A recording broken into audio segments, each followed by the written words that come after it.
So good morning everybody, and a very warm welcome to today's masterclass. In today's session, we'll be looking at how wealth managers can run first-class Google and Facebook advertising campaigns. Next slide, please, Callum.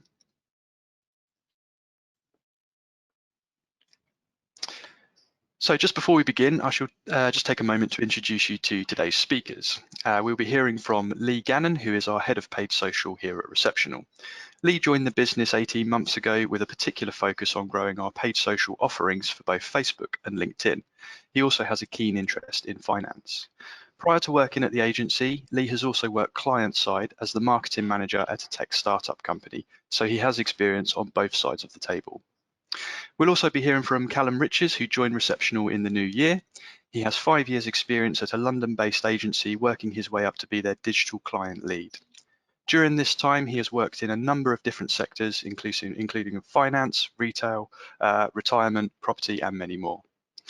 And I'm Simon Locklin, the Business Development Manager at Receptional, and I'll be hosting for today. So now let's take a look at what's coming up in today's session. First of all, we'll be covering off a brief introduction as to why we should be using these channels. Next, we shall cover the strategy and opportunities of scale, followed by that all-important topic of audience targeting. We will then round things off by looking at creative and talking about the content funnel. And finally, we'll be running a Q&A session at the end. So if there's anything that you would like to ask us throughout the course of the session, then please use the questions box in the panel on the right-hand side of your screen. So without further delay then, I shall now hand you over to Lee. Perfect. Thank you very much, Simon. Hopefully I've successfully unmuted myself. So I thought a good place to start this morning was kind of talking about, why are we speaking about these channels anyway in the first place. So about this time last year, almost to the day actually, at Receptional, we carried out a survey of high net worth individuals. And one of the many questions on that survey was the following.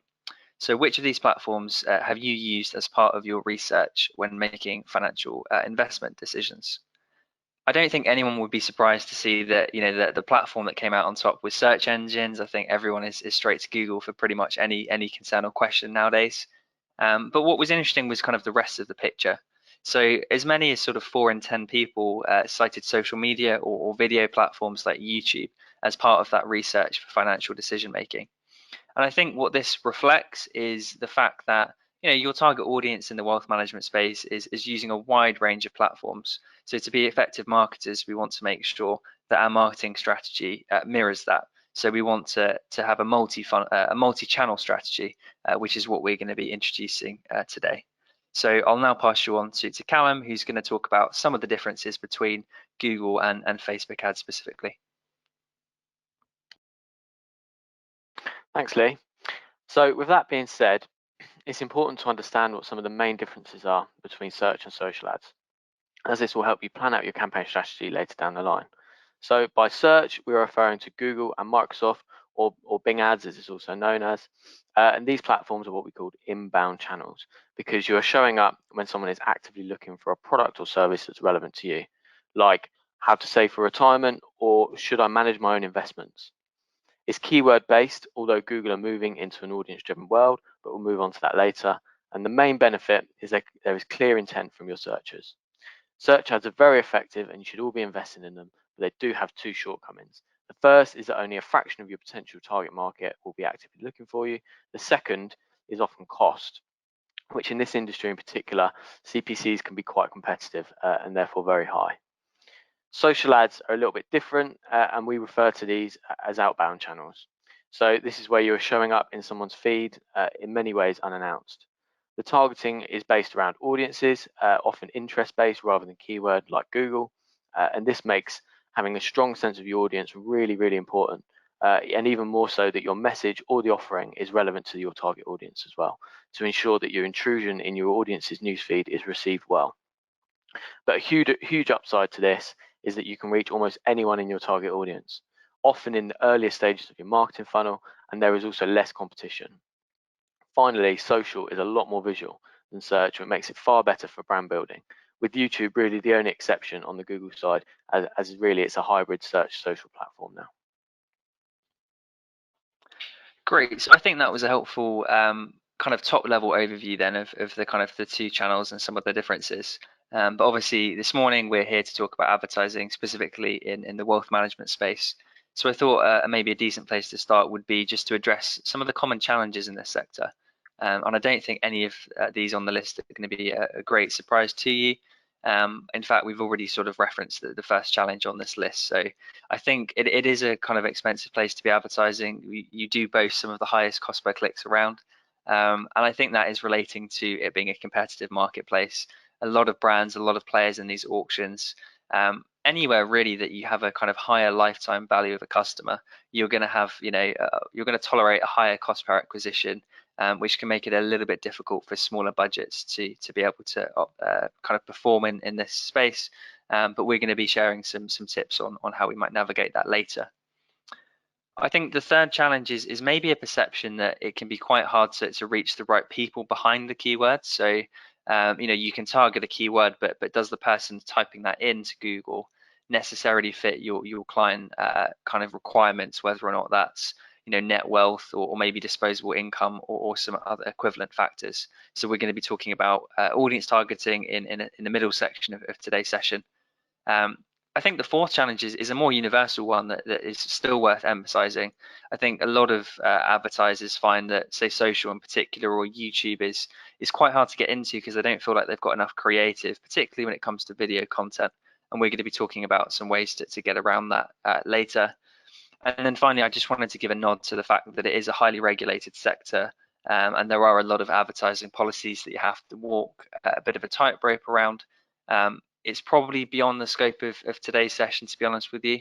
But as an agency, we're used to kind of operating in regulated spaces, whether that's finance, healthcare, or the gaming and gambling industry. So maybe we could pick that up afterwards if anyone was interested. Thanks. And just to add on to those 5 points, if we were to add a sixth challenge to the list, trust should be at the forefront of everyone's thoughts.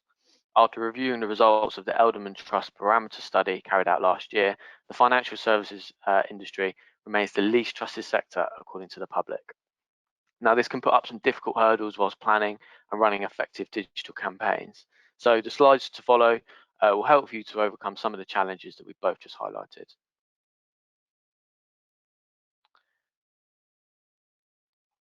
So I thought it would be best to start by giving you another stat. Now, the average user spends around 4% of their time online searching for information or products. The other 96% is spent browsing on websites or watching video content. Now, despite this, us advertisers spend 90% or more of our budget into search advertising.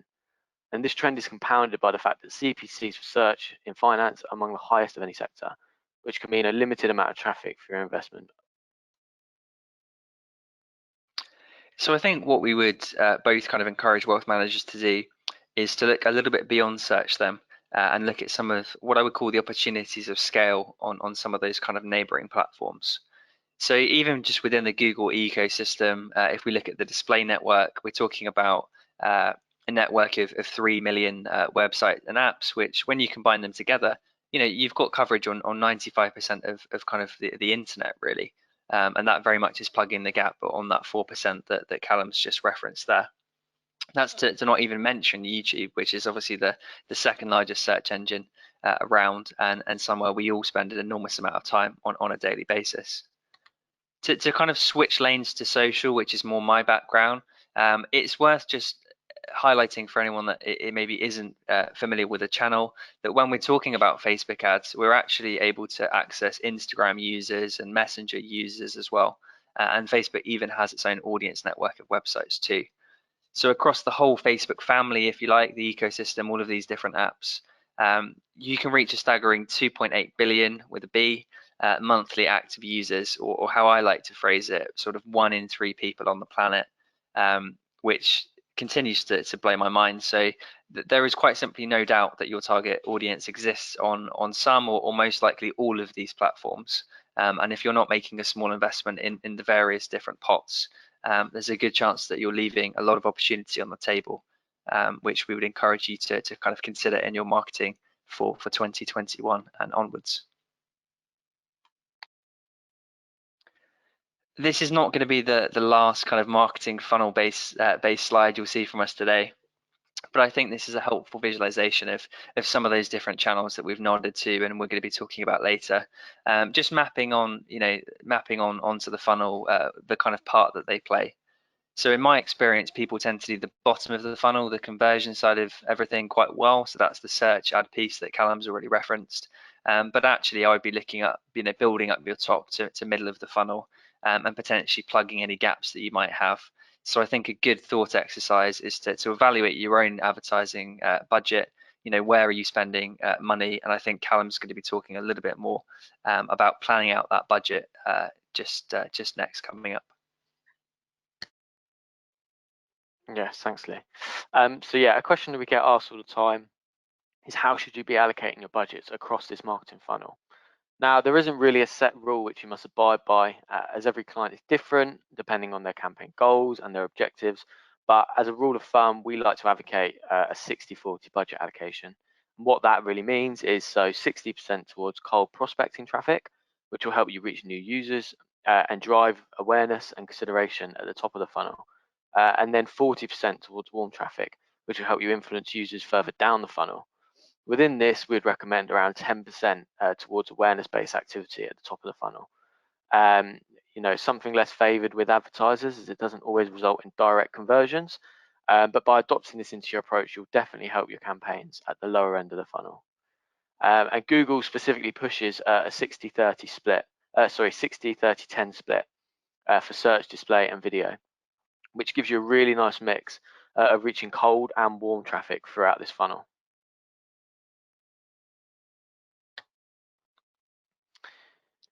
And then finally, there's lots of effective ways in which you can run your digital campaigns and different tips that we can give to you today.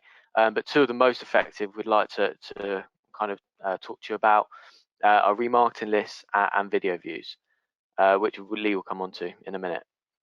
So you can use remarketing lists effectively across your Google campaigns throughout the marketing funnel, from re-engaging with customers on YouTube at the top end to remarketing users through a display network with display ads, to increasing your bids on your search campaigns lower down the funnel to make sure that people within that remarketing audience are served an ad at the top of the Google search results page. And by doing this, you can overcome some really expensive CPCs on YouTube and display and really help to drive performance down the bottom end of the funnel. Yeah, just so to add a kind of paid social centric tactic then to the advice Callum's just given there.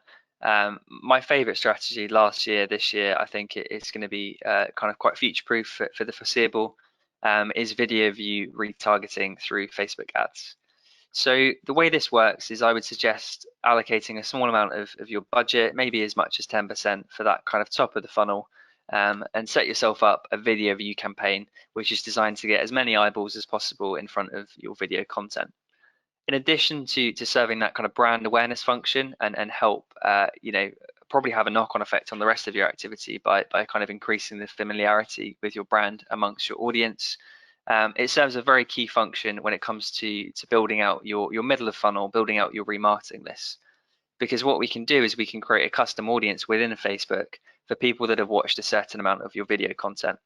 So we can then re-engage those people with sort of sequential messaging, if you like.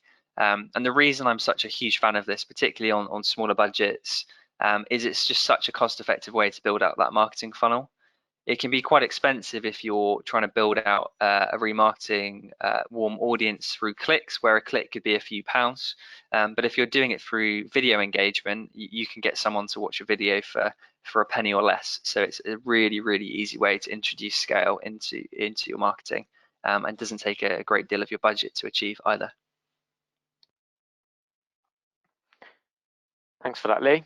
Now that we've covered our strategy, we want to focus on next recommendations on your audiences. Audiences, this is crucial to help you deliver your full funnel strategy effectively. Reaching the right users and maximizing your performance is really the goal we want to achieve here. There are a number of different ways in which you can reach your audience across Google and Facebook, shown on the screen. But today we'll be taking you through how you should approach your audience targeting, and some key strategies to take away with you to implement into your own campaigns.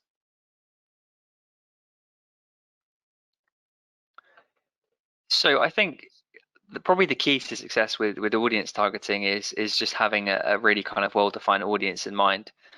So actually, a lot of this work tends to happen kind of prior to arriving in the platforms and building out your campaign. So you might have done a lot of this audience profiling already, and that would be great to hear.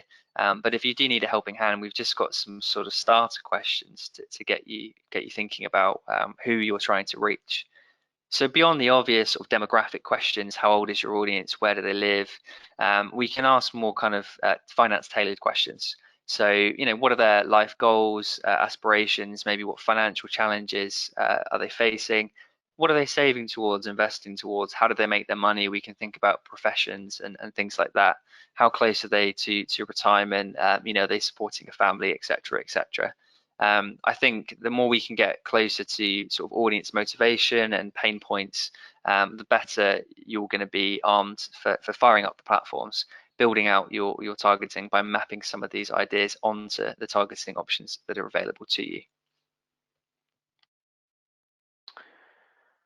Yeah, and just to build onto that, as well as your own audience profiling, we'd like to add another layer into our targeting, just to really cement what we're doing here.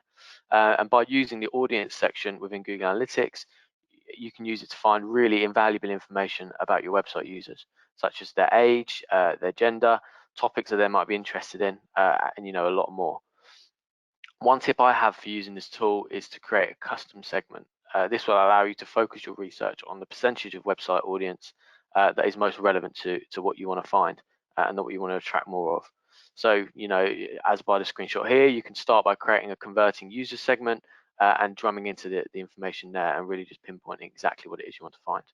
Another great place to look is the Facebook Audience Insights tool, which you can find using the Facebook Business Manager.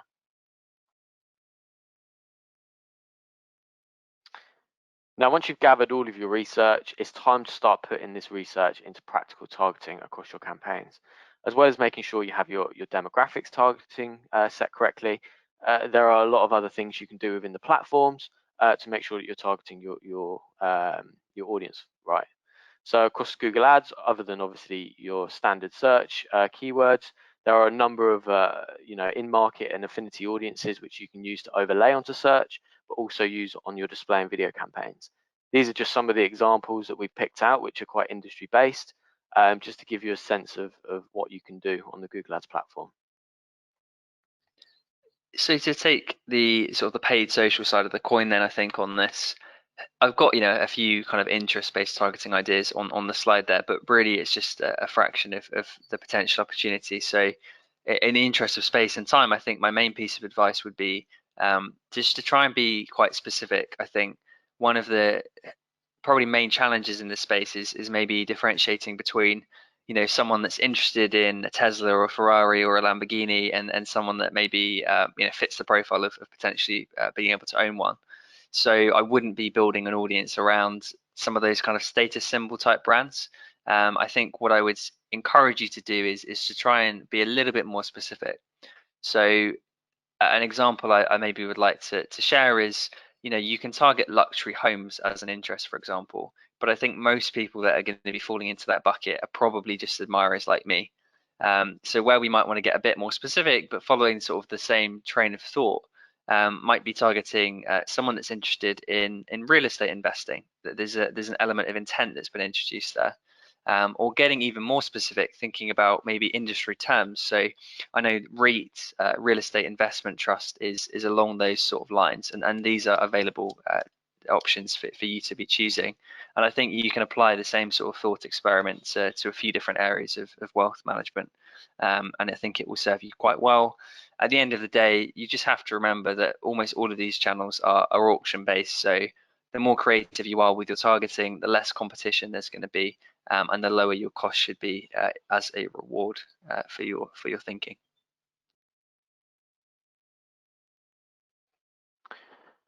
And as well as all the traditional ways to target through these platforms, there are two other techniques that we like to use which can really help you reach new users without focusing on the competitive industry-based targeting that we just discussed there. So I'm going to share one on Google Ads, and you know, on this platform there is an additional way which is largely overlooked by most advertisers.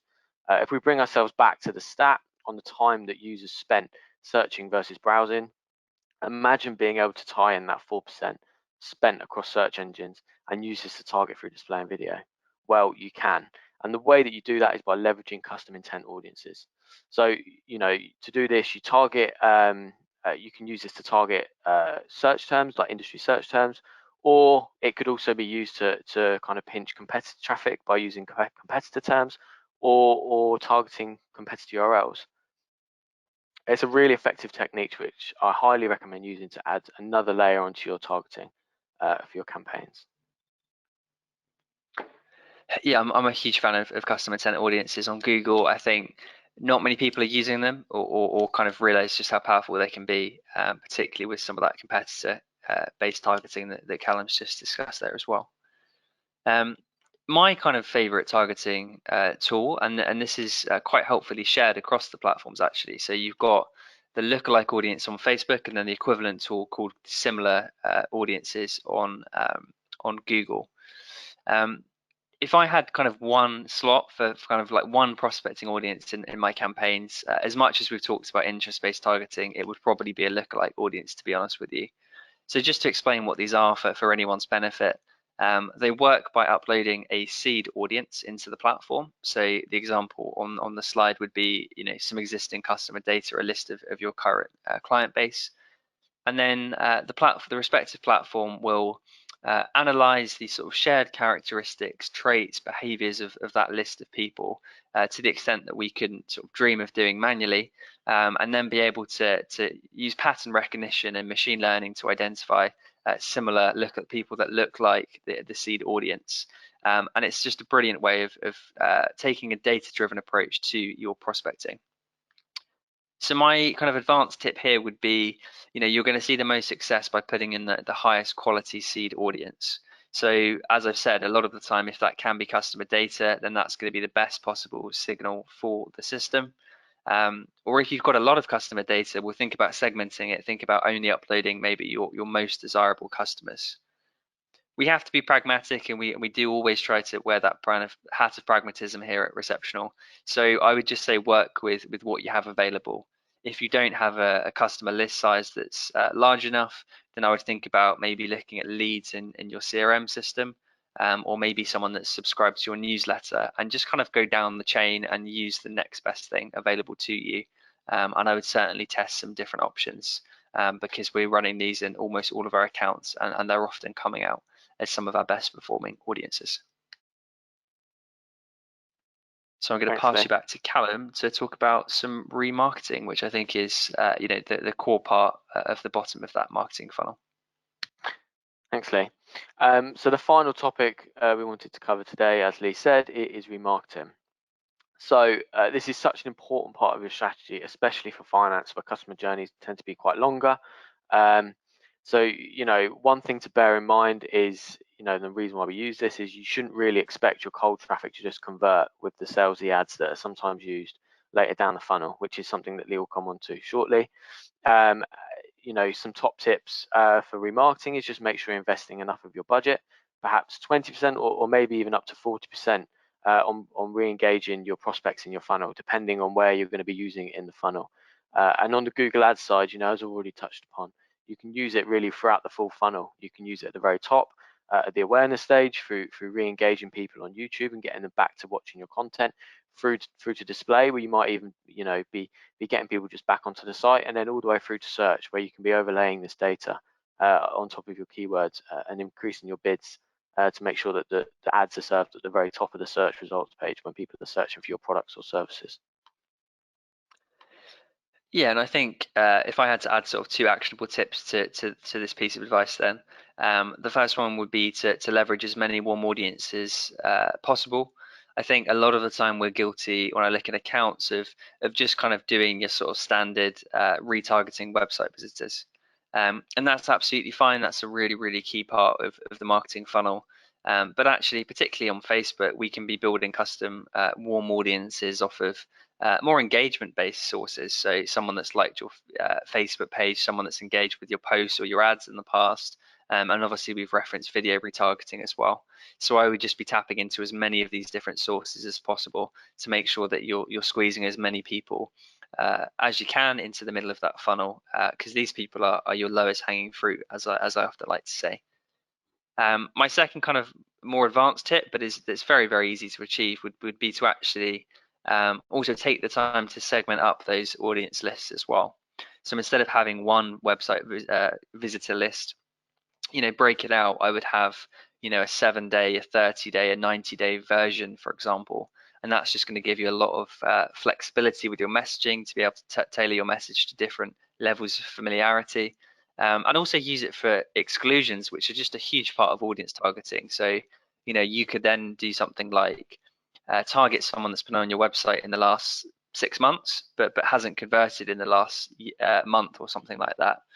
You can start to use these as building blocks, but the key is to take the time to build them out at the start so you can use them in the future. And I think that might be all we have to say on audience. So we're going to be moving on to our third and final pillar in creative. Thanks, Lee. Yeah, so the last topic we'd like to talk to you about today is creative, which is arguably one of the most important parts to any full funnel campaign strategy. You could have the best targeting and strategy in place, but if your creative doesn't match it, then you won't see the results that you're expecting. Something we like to say here is content is the key to success. And where wealth managers often struggle is that the content they promote through paid advertising is quite salesy and doesn't always fit into all the elements of the marketing funnel as well as it should. Now, there are a number of ways which this could be approached, and I'll let Lee highlight some really good examples in a minute. But it's really important to research for potential content opportunities. This might be highlighted through your potential customers, through surveys or anything else like that.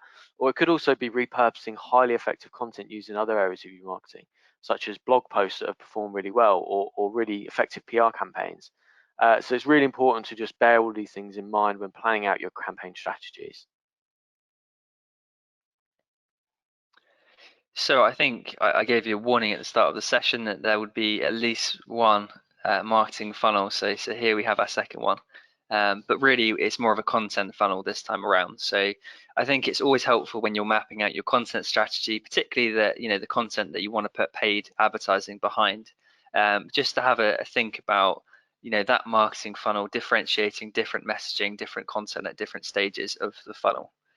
So if we start at the top, a brand awareness really, the goal being to educate, and I think it's probably more financial education than product education at this kind of top of the funnel, the first impression that you're making with a potential prospect. So there's loads of different options on how you might play this, and I think we have to kind of use what's available to you, but we've got some very nice examples here from active campaigns in the industry, one sort of for more written content and one for video. So if we look at the Hargreaves Lansdowne post, for example, they're promoting a wide range of blog posts which all follow this kind of nice, what I would call a listicle format. So 5 tips, 10 ways, how to. These are all really kind of bite-sized and easy to consume on mobile, which is top marks from my perspective. Just with a nice kind of simple static image ad that is clearly a template, because I've seen about 10 different versions of this, and they're really doing well. Like full credit to them for that kind of particular ad. An alternative would be the Charles Stanley, which is probably more kind of higher, bit more resource intense, kind of higher level video production, but educational videos. I think at the end of the day, both of these ads are serving the same function. It's all about providing kind of value to your target audience. No strings attached at this point. You're just wanting to build brand trust, which is obviously what Callum referenced earlier, and just introduce someone to the brand, so we can then follow up with some sort of lower in the funnel ads.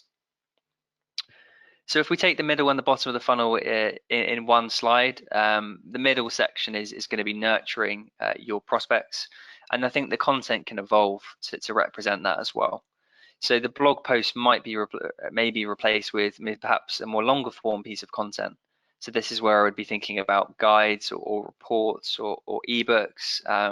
If you're thinking downloadable content or maybe webinars, obviously where how we're all spending our morning today. All of this sort of fits that kind of middle of the funnel function.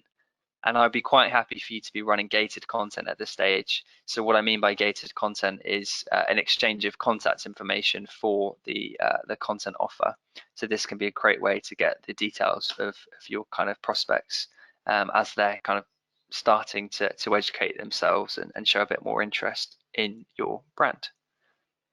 The bottom of the funnel is where you can be a bit more direct response and a bit more salesy, to use that term. But what I really like is this example from T. Rowe Price.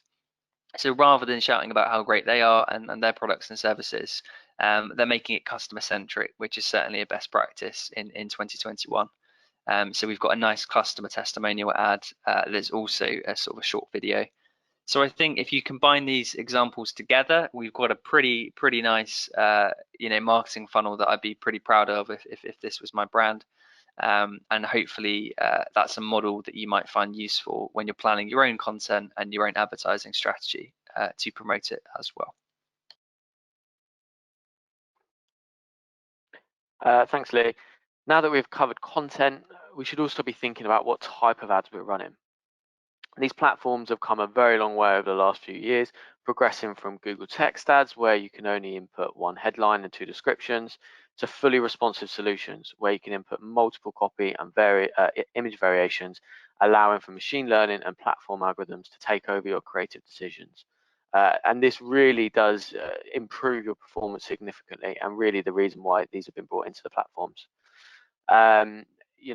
These are just some of the examples from the Google Ads platforms. So responsive search ads, responsive display ads. You've also got smart display as well as dynamic search ads. So they're all really effective ways that we should be using in 2021 to help you serve your ads dynamically and responsively.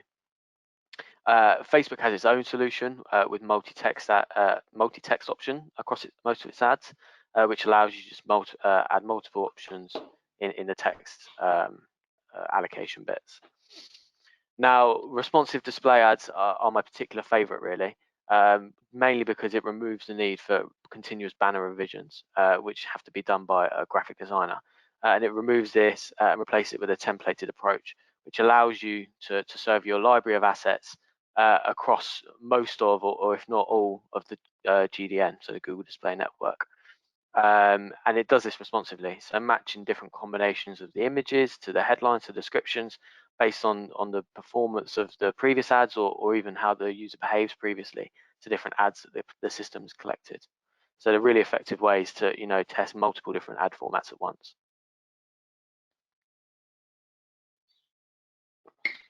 Yeah, I think for me, working in this industry, I think the big change in the last few years has been that shift to machine learning, whether or not that's driving your audience targeting or driving your creative as well, as Callum has said. I think that's one of the ways you're going to see the biggest gains, I think, in your campaigns and in your accounts if you do make that shift to more dynamic formats. To follow up then, I think, from the responsive display ads that Callum's referenced that really do sort of minimize that need for kind of a graphic design team and investing a lot in design. I think there are some great free tools that we just wanted to make you aware of when it comes to more accessible video content as well. So both YouTube and Facebook have a video builder, which allows you to basically take some sort of short templates and transitions and turn your static images into kind of short video clips. So we're talking sort of 5, 10, 15 seconds. So you're not going to win an Oscar with these videos, but just a little bit more engaging than static ads. We're running these in almost all of our accounts, and we're being rewarded with higher click-through rates for sure. So it's an easy way to potentially up your content game in the coming weeks. Thank you, Lee. And the final thing that I would like to discuss with you today is something that we like to use across a number of our accounts, and that is what we call messaging matrix. Now, these allow you to plan and share your messaging ideas ahead of implementation across the platforms. You can use it as a schedule to allow you to plan out your split testing or maybe even phased messaging approaches throughout your campaign, just so that you have it planned out and you don't have to think about it when it's kind of too late. You already have your plan set for the next 3 to 6 or maybe even 12 months. And it can also help you keep continuity across your channels by sharing your documents internally with your wider marketing team, you know, just for oversight on what you're doing, so that they can replicate it across their channels, or maybe even to promote feedback and try and get some of their feedback into your messaging to make sure that everything's aligned throughout all of your campaigns and strategies. So I think this might be our final slide to kind of carry you guys home this morning before we open up to some questions. So casting your mind back to that content slide and obviously some of the examples I gave, you might be wondering how I found them. Well, if you've not come across it before, I just wanted to bring your attention to the Facebook ad library tool, which is effectively a search engine where you can search for any Facebook page and find out what ads they're running. It's all in the public domain. So I would definitely use this for competitor analysis, getting some inspiration, and there's a few kind of elements to this that I find particularly helpful. So, you know, it will give you a sense of what content are they running. You know, are they running blog posts? Are they running guides? Are they doing more salesy ads? Obviously, the style of their ad, whether it's images or videos, that might be maybe some nice examples to share with your own graphic designer. But then I would get more granular than that. I would look at the copy that they're using, the language that they're using, the calls to action. And perhaps the best thing of all is these ads effectively work like live ads, so you can actually click through them into the landing page as well. So it will allow you to peek at all of your competitors' landing pages, which are often hidden from view, like unless they're running traffic to kind of standard pages on their site. Often these are custom built landing pages that you wouldn't have come across otherwise. So it can be great for doing a bit of nosing around, for want of a better word. So well worth an hour of your time if you want to impress any of your colleagues. And I think that might be us. Yes, thank you very much to both Lee and Callum for your input today. I think you covered some really good topics, and I hope that everybody who's joined us today has gained some useful points to take away with them. So just before we head over to the questions then, if anyone would like us to run an audit of their paid media or to assist with a strategy, then please do let us know. We are running an offer for anyone who's joined us here today. We will also be sending out a quick survey on today's masterclass, so please do spend 30 seconds to fill it out. Obviously, your feedback is very important to us, but we'd also be keen to hear what topics would be useful to cover for you in the future. So with that being said then, let's take a look at some of the questions. So when it comes to budget allocations, how do you think about testing and scaling activity? Who would like to pick that one up? Yeah, I can take that one. When it comes to testing, I think it's really important to have a set budget allocation just for testing itself. So what I like to do is adding an additional 10% onto your kind of budget that you're allocating to your marketing funnel. And you know, you can be using this on a range of different things. So whether that's testing new ad formats or testing new campaigns, or maybe even, you know, testing different audiences as well. I think going back to the list of things, so the responsive search ads, display ads, etc. I think one thing you should really be looking to test is the smart display ads if you're not doing so already. We've seen some really effective results so far in the new year, and yeah, would just really recommend using these. Was there a second part to that question as well? Was it asking about scaling activity? Is that right? That's correct, yeah. So just to add a little bit onto that, then I think in PPC, maybe paid social specifically, actually, I would say you've got two ways to scale your activity. I think of it as vertical scaling or horizontal scaling. So if you want to scale vertically, it's probably a question of increasing your budgets, and you know, maybe that's a gradual process, sort of 20% at a time is sort of best practice. Or the other way to scale is horizontally. So that would be adding more audiences into your campaigns, building out maybe additional campaign types, so adding video, adding other objectives as well. So I would think about those two directions and think about what's most appropriate for you. Thank you, guys. Next one is, how do you choose which pieces of content to promote with ads? Yeah, so I can jump in here if that's right, Callum. How do we choose which pieces of content? So I think Google Analytics is almost always your friend when it comes to digital marketing. What we can do is we can fire up the content report, and we can look at some of the engagement metrics on the existing content you have. So you'll be able to see, you know, which of your blog posts, which of your maybe you've got a library of content, which of your videos, we're getting the kind of the longest like sort of time on page metrics, or the best conversion rates, for example, the lowest bounce rates. All of these are going to be really good indicators and allow you to sort of rank the content on your site that might be worth putting money behind potentially. Another way I'd maybe test what content I want to promote would be to, before getting your wallet out, just post about it organically. So if you're thinking of posting, you know, about 1 or 2 blog posts, you know, push both out organically, see what gets the best organic response, and then pick the winner for kind of boosting, if you like. That tends to work quite nicely. Perfect, thank you, Lee. Next one then. You briefly mentioned a few different ad formats to use in 2021. Which one would you recommend testing first? Yeah, so I can jump in here. So I've already briefly touched on it, and I think it's a really crucial campaign that everyone should be testing. Is smart display. Whether that's part of your testing budget or you know, whether it's implementing it into your marketing funnel, I definitely think you should be worth trying it. A couple of things to note on it. It takes away a lot of the kind of standard targeting techniques that you might find on a standard display campaign. So you might find yourself, you know, being quite open to giving the platform more room to select its own targeting. But you know, you have to bear in mind that it's going to use your existing data, and you know, all of those things to help it target. So the key to success here really is making sure that you have an account with lots of conversion data behind it, and that's where you're going to get the most effective results. If you're maybe starting off from a brand new account or don't have that historical conversion data, then maybe collect that first before testing this campaign, because I definitely think that's the best way to get the most out of it.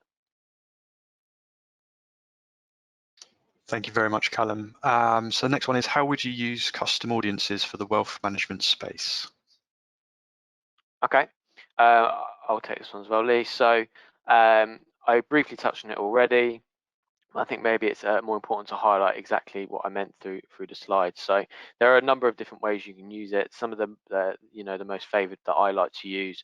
So the first one is using industry terms. So you can apply all of the keywords that you're using in your standard display search campaign, and upload them into the list. And what this does is then it reaches people, whether they're on, you know, websites or other places where they might be browsing the content, and it uses that data that they might be using to search for keywords, but actually means that you can reach them without having to let them search. So when you know that other 96% of that stat that we spoke about, it just means that you can really exploit that and use that to your advantage.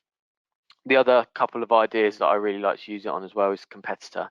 So I would definitely split this out into keyword based and URL based. But yeah, you can upload different, you could upload it together if you wanted, but I definitely recommend split it out just so you can see the results. But yeah, you can upload it to allow you to, you know, almost pinch competitor traffic, whether they're browsing on competitor URLs or whether they're searching actively for competitors. Thank you very much, Callum. Had a couple of questions in asking about a copy of the recording. So yeah, just to let you know, I'll be sending out a copy of both the slides and a link to the recording after we've finished the session. And then it looks like we have one more question, perhaps for Lee here. So use Facebook landing page or your own, which is most effective for conversion?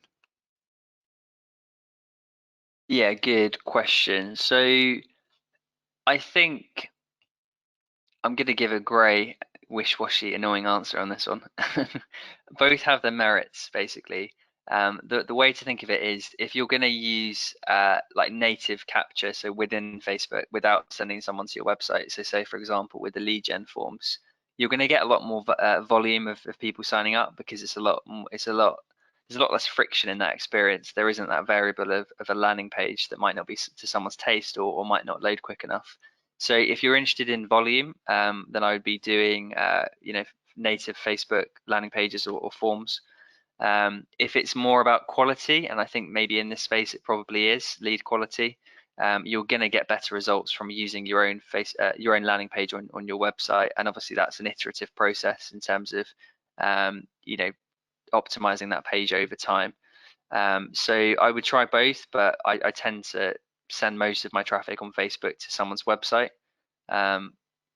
Most of our campaigns, I would say, follow that sort of pattern. Brilliant. Thank you very much, Lee, and to Callum as well again for today. And thank you to everybody who's joined us for the session and also asking your questions. And we hope you found the session useful today. Like I say, I'll send out a copy of the slides and a link to the recording once they're available after the session. So thank you very much again for everybody who's attended. We look forward to seeing you in future webinars that we'll be running, and enjoy the rest of your days. Thanks, everyone. Take care. Bye. Thanks, guys. Bye.